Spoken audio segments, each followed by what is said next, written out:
Hi everyone, आज हम पलवास के बारे में पढ़ने वाले हैं। अब तक हमने वरदान डायनेस्टी और चालुक्य डायनेस्टी देख ली है। आज हम पढ़ेंगे पलवास के बारे में। हम 6 to 8 सेंचुरी की बात कर रहे थे, जहाँ पे हम 3-3 करके पेयर करने वाले हैं, वरदान, चालुक्य और पलवास। इसके बाद हम 8 to 10 सेंचुरी की बात करेंगे, जिसमें हम पढ़ेंगे कि बहुत सारे छोटे छोटे किंगडम्स आ गए हैं और हम मेन वहाँ पे किसके बारे में पढ़ेंगे, राष्ट्रकूटास, पलवास और गुज्जर प्रतिहारास। तो अभी हम दो तो देख लिया, अब पलवास के बारे में देखते हैं। जो पलवास थे उन्होंने अप्रोक्स 300 to 900 अप्रोक्स इन्होंने रूल किया है।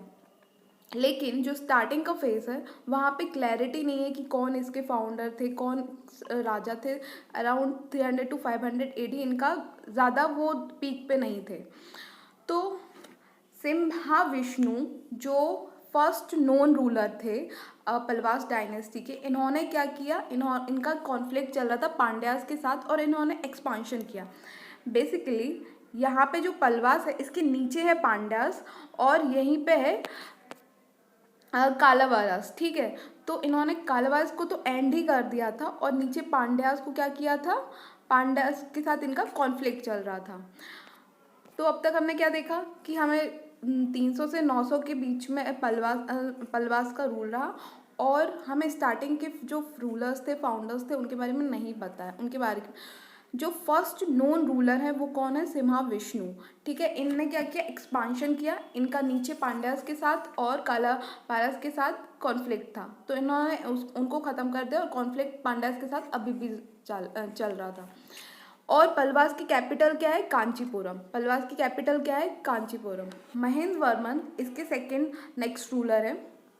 इन्होंने एक बुक लिखी है जिसका क्या नाम है, महाविलास। अब महेंद्र वर्मन, लगता है कि ना नाम बहुत बड़ा है, तो महाविलास इन्होंने लिखी है। और इनका जो नेचर था वो क्या था, क्यूरियस माइंड था। इन्हें बहुत सारी चीज़ों को जानने का शौक था, तो इनका नाम क्या है, विचित्र चित्ता। ठीक है, और महेंद्र वर्मन ही वो राजा थे पलवास डायनेस्टी के जिन्होंने इंट्रोड्यूस किया रॉक कट टेम्पल आर्किटेक्चर। ये पहले जैन हुआ करते थे और इसके रॉक कट आर्किटेक्चर क्या होता है, जो एक पर्वत है उसको कट कट कर करके टेम्पल बनाना। तो और जो ये पहले जैन हुआ करते थे, लेकिन ये सेविस में कन्वर्ट हो गए। किसकी वजह से ये कन्वर्ट हो गए, कोई पोएट होंगे जिन्होंने इनको कन्वर्ट किया, उनका नाम था अप्पारा। उनका नाम क्या था, अप्पारा नाम था। Battle with Pulakeshin second. अब चालुक्य डायनेस्टी, मैंने आपको बताया कि ऊपर चालुक्य डायनेस्टी हो तो पलवास का इनके साथ कॉन्फ्लिक्ट था। चालुक्य के पुलकिन सेकेंड जो राजा थे वो बहुत ही महान राजा थे और वो उन्होंने ऊपर वरदांस में हर्षवर्धन को हराया था और नीचे पलवास में इन्होंने महेंद्र वर्मन को हराया था। तो इनका कॉन्फ्लिक्ट किससे चला था, पुलकिन सेकेंड से, ऊपर चालुक्य से। ठीक है, लेकिन महेंद्र वर्मन यहाँ पे हार गए थे बैटल पुलकिन सेकेंड से। अब हम पढ़ेंगे नरसिम्हा वर्मन जो कि महेंद्र वर्मन के बेटे हैं। तो इनको किस चीज़ का शौक था, मल्ल युद्ध करने का शौक था। लेकिन अब क्या है कि जब पुलकिन सेकेंड ने चालुक्य को पलवास पे अटैक किया था, तो वो कांचीपुरम जो कैपिटल है, पलवास की कैपिटल क्या है, कांचीपुरम, और चालुक्य की कैपिटल क्या है, बादामी। तो चालुक्य से कौन है, पुलकिन सेकेंड, और पलवास से कौन थे, महेंद्र वर्मन। महेंद्र वर्मन हार गए थे और पुलकिन सेकेंड कहाँ तक आ गए थे, कांचीपुरम तक आ गए थे। तो जब नरसिम्हा वर्मन आए तो अब पुलकिन सेकेंड अभी भी राजा हैं, लेकिन वो अब थोड़े एजेड हो गए, तो उनका अभी भी इनके साथ कॉन्फ्लिक्ट था और उनकी फाइट हुई नरसिम्हा वर्मन से। तो पुलकिन सेकेंड अब हार जाते हैं। पुलकिन सेकेंड ने किसको हराया था, ऊपर वरदान डायनेस्टी में हर्षवर्धन को हराया था और नीचे किसको हराया था, महेंद्र वर्मन को हराया था। लेकिन जब नरसिम्हा वर्मन आते हैं पलवास डायनेस्टी के, तो ये पुलकिन सेकेंड को हरा देते हैं और इन्होंने प्रॉपर बदला लिया। इन्होंने क्या किया, जो चालुक्य की कैपिटल थी बादामी, तो ये बादामी तक गए। तो बादामी तक गए, जैसे पुलकिन सेकेंड महेंद्र वर्मन के टाइम पे कांचीपुरम तक आए थे, उनकी कैपिटल तक आए थे, तो अब नरसिम्हा वर्मन वन भी उनकी बातापी तक गए, इसलिए इनको टाइटल क्या मिला, बातापी कोंडा। इन्होंने एक सिटी एस्टेब्लिश की थी जिसका नाम क्या है, महाबलीपुरम, जो कि कहाँ पे है, तमिलनाडु में है। हमने देखा कि योनसांग जो थे वो वरदान डायनेस्टी के टाइम ऊपर वरदान में भी आए थे, चालुक्यास में भी आए थे और नीचे पल्लवास में भी आएंगे। ये 6 to 8 सेंचुरी की बात चल रही है। तो इस बीच ये किस किस के शासन में आए थे, नरसिम्हा वर्मन के टाइम आए थे पल्लवास डायनेस्टी में, और वरदान डायनेस्टी में हर्षवर्धन, और चालुक्या में किसके टाइम आए थे, पुलकेशिन सेकंड के टाइम आए थे, योनसांग। ठीक है, तो ये नरसिम्हा वर्मन के टाइम आए थे पल्लवास किंगडम में। इन्होंने भी रॉक कट आर्किटेक्चर को ही फॉलो किया, नरसिम्हा वर्मन वन ने। अब आएंगे नरसिम्हा वर्मन टू। नरसिम्हा वर्मन टू, इनका दूसरा नाम क्या है, राजसिम्हा। इनका दूसरा नाम क्या है, राजसिम्हा। ये टू है। इन्होंने क्या किया, स्ट्रक्चरल टेम्पल। इनने क्या किया था, रॉक कट आर्किटेक्चर। इन्होंने क्या किया, स्ट्रक्चरल की मतलब जोड़ जोड़ के जो बनाए जाते हैं ऐसे टेम्पल बनाए थे, ये नहीं कि रॉक को काट के बनाए थे। तो ये इन्होंने स्ट्रक्चरल टेम्पल को बनवाए थे। और इनके जो टेम्पल थे उनका जो गोपुरम मतलब गेट था वो क्या होता, यूज था। अब आप मुझे बताइए ये टेम्पल है क्या गोपुरम है, ये गोपुरम है, गेट है ये टेम्पल नहीं है, टेम्पल तो अंदर है, ये गोपुरम दिख रहा है। तो ये क्या है, गेटवे। इतने बड़े बड़े इन्होंने गेटवे का इंट्रोड्यूस करवाया। इन्होंने क्या किया, नरसिम्हा वर्मन टू ने स्ट्रक्चरल टेम्पल बनवाया और गोपुरम। शोर टेम्पल, इसके एग्जाम्पल क्या है, शोर टेम्पल एट महाबलीपुरम जो कि शिव जी के लिए फेमस है। तो महाबलीपुरम में शोर टेम्पल। अब दंती वर्मन जो थे ये लास्ट मतलब अच्छे रूलर थे, और इसके बाद इनके जाने के बाद पल्लवास किंगडम क्या करता है, डिक्लाइन होने लगता है। अब हम पल्लवास इतने टाइम तक रहे तो इसका एडमिनिस्ट्रेशन पढ़ना भी ज़रूरी है। तो हम एडमिनिस्ट्रेशन पढ़ते हैं कि जो ये इनके जो राजा थे अपने आप को क्या टाइटल देते थे, महाराजा, अधिराजा, डिवाइन, कि हम डिवाइन हैं, हमें भगवान ने भेजा है, ऐसे ऐसे टाइटल देते थे ताकि इनकी प्रजा को इन पर विश्वास हो। मिनिस्टर्स, मंत्री, मिनिस्टर्स को क्या बोला जाता था, मंत्री या अमात्य। अब कुछ टाइटल्स हैं कि कुछ पोस्ट पे इनको क्या बोला जाता है, कि जजेस को क्या बोला जाता है, जुडिशियल कोर्ट को क्या बोला जाता है। तो ये हम देखते हैं टर्म्स।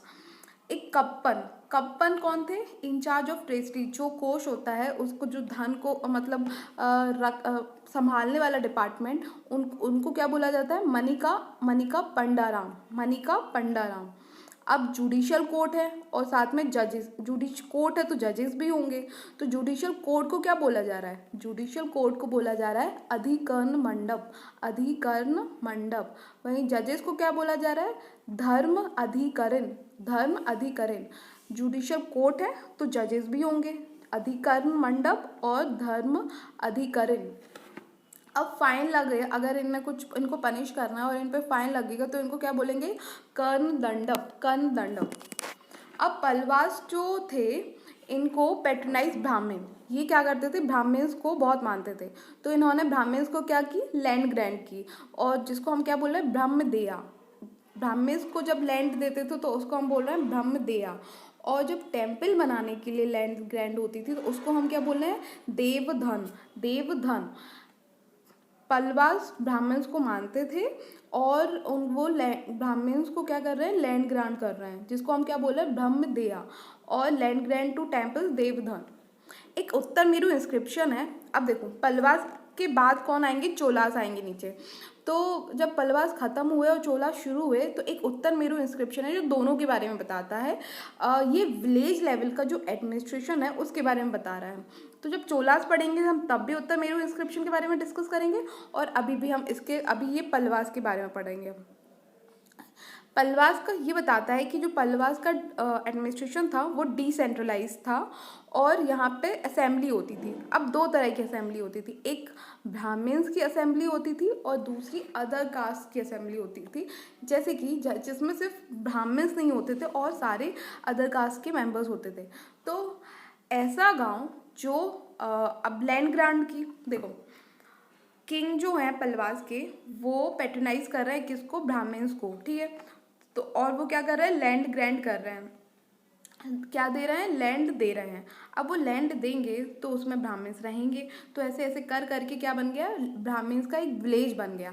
तो उसको हम क्या बोल रहे हैं, जो ब्राह्मण्स जिसमें रह रहे हैं, ब्राह्मण्स के विलेज को, गांव को हम क्या बोल रहे हैं, अग्रहारम। अग्रहारम, ऐसा गांव जिसमें ब्राह्मण्स रहते हैं उसको हम क्या बोल रहे हैं, अग्रहारम। और उस रहने वाले ब्राह्मण्स जो हैं, उस गांव में रहने वाले ब्राह्मण्स को वो जो असेंबली करते हैं, जब मिलते हैं, उसको हम क्या बोल रहे हैं, सभा।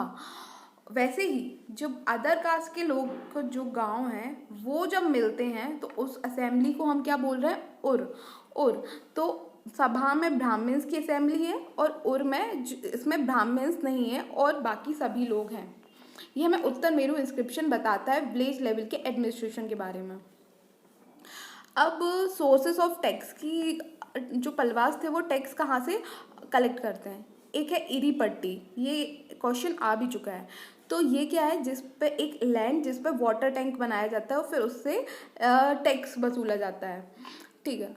और एक ये है, और कहाँ से पलवास, और क्या सोर्स ऑफ इनकम है, देखो नीचे मैप दिखा रही हूँ मैं आपको, एक सेकेंड। हाँ, अब हमें पता है कि कावेरी नदी इस साइड जाती है, तो जब कावेरी बे ऑफ बंगाल में फ्लो कर रही है, तो जब कावेरी नदी यहाँ जा रही है, यहाँ पलवास के, तो यहाँ पे एग्रीकल्चर करेंगे, वो एग्रीकल्चर करेंगे।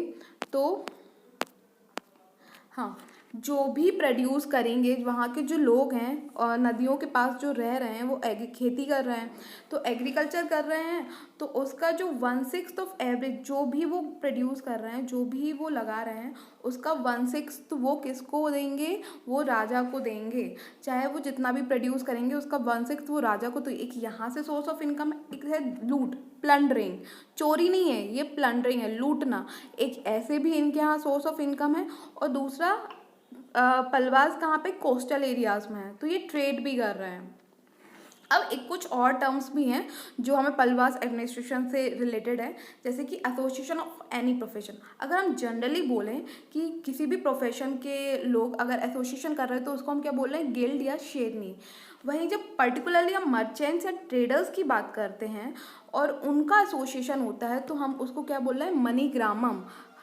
जो जनरल एसोसिएशन की बात करें कि किसी का भी एसोसिएशन हो तो उसको हम क्या बोल रहे हैं, गिल्ड या शेरनी। और वहीं अगर ट्रेडर्स और मर्चेंट का एसोसिएशन होगा तो हम उसको क्या बोलेंगे, मनी ग्रामम। अब मनी ग्रामम के कुछ सिनोनिम्स भी हैं, जैसे नंदेशी, स्वदेशी, ये सब इनके क्या हैं, सिनोनिम्स हैं।